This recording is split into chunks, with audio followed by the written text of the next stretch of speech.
অনলাইনে জুয়া খেলায় আসক্ত ছিলেন বালিয়াডাঙ্গির রাজুর রহমান রাজু নামে এক যুবক। গেল 6 মাসে 20 লক্ষাধিক টাকা জুয়া হেরেছেন বলে জানিয়েছে তার স্ত্রী ও পরিবার। শনিবার সন্ধ্যায় নিজের শয়নঘর থেকে তার মরদেহ উদ্ধার করেছে পুলিশ। রাজু ঠাকুরগাঁয়ের বালিয়াডাঙ্গি উপজেলার বড়পলাশবাড়ি ইউনিয়নের পিতাইছড়ি গ্রামের পাল্লাতালির ছেলে। ক্যাসিনো খেলে মোবাইলে, রাত থেকে খেলছিল। এবার সকালে উঠে আবার মোবাইল টাকা ভরতে যাই, আবার আসে দরজা লাগাই খেলে, মোবাইলে খেলে একা একা। মাস থেকে খেলছে, 6 মাস থেকে 15-20 লাখ টাকা ক্ষতি করছে।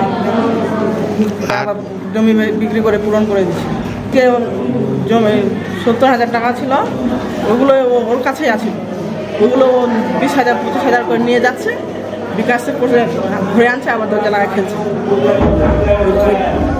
আমি খালি বলছি এরকম কেন করছো, খেলছো তো এরকম কেন করছো? আমি ওটা বুঝাতে যাচ্ছি, আমাকে বুঝাইতেও দিবে না। রাজুর স্ত্রী জানায়, গেল 6 মাস ধরে অনলাইনে জুয়ায় আসক্ত তার স্বামী। আর শনিবার দিনভর বাড়িতে ঘরে একা অনলাইনে জুয়া খেলেছেন রাজু। 70,000 টাকাও ছিল তার কাছে। স্থানীয় বাজার থেকে মোবাইল ব্যাংকিংয়ে ব্যালেন্স ভরে ঘরে ক্যাসিনো খেলছিল সে। তবে কোন সময় গলায় ফাঁস দিয়েছে বলতে পারছে না কেউ। দীর্ঘ সময় ঘর থেকে বের না হওয়ায় ডাকাডাকি করেন তার স্ত্রী। পরে দরজা ভেঙে দেখেন গলায় ফাঁস দিয়েছে রাজু। ছয়টা মোর কৃষিকাজের উদ্যোগ, গরু পোষার উদ্যোগ, সেই করে আয় ইনকাম করা, ঘর দ্বার করলে বাউ মো সাহায্য সুবিধা কোনো এলাক ভরের ভাগ পাওয়া ছিল লাগুতে, এইটারও ভাগ মাগ দিনু, ছোটো ছুয়াটা মিলে জিলে ভাগ দিন ঘর দ্বার করলে। পুঁজি পাড়াও ভালোই ছিল বাউ। ঘর দ্বারে এই 2-3 মাস আগে বাউ মোবাইলটা জ্বালা কি শিখিল কিনি খেলবা, কেসিনো না কি বলে খেলছে নাকি মোবাইলটা। এই পুঁজি পাড়া যে ছিল হারাই ফেলাই, হারে যে ফিলাই তাহলে মোক কি অভাব তোর, মোক কবা হবে নি। এই আলামি শুনছি দেখলাম আমার টাকার অভাব, খেলেই টাকা পয়সা নষ্ট করে দিয়া, বাজার খরচের টাকা আজ নাই। তো মোক বানাওনি, মোক আর শোনাওনি, আমি আজ শুনছি ওই এলাকাটা।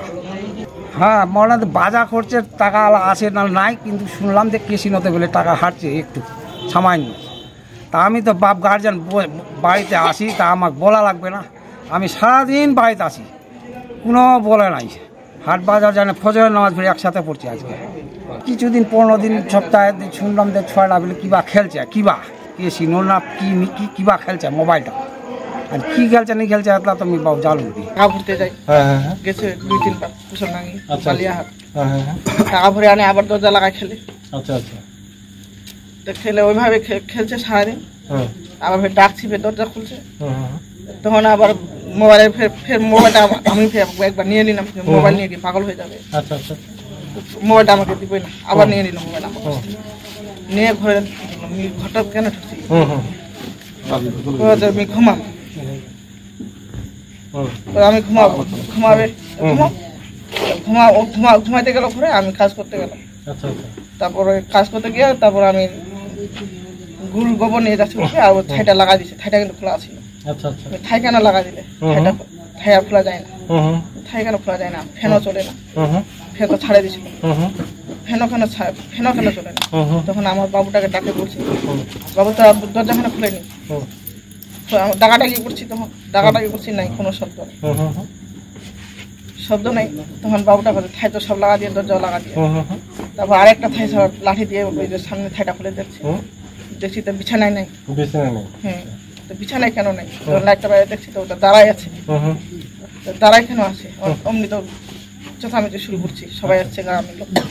শনিবার রাতে রাজুর সুরতাল প্রতিবেদন তৈরি করেছে বালিডাঙ্গি থানা পুলিশ। তবে রাজুর মৃত্যু নিয়ে কারো কোনো অভিযোগ নেই বলে পুলিশকে জানিয়েছে রাজুর বাবা, স্ত্রী ও অন্যান্য স্বজনরা।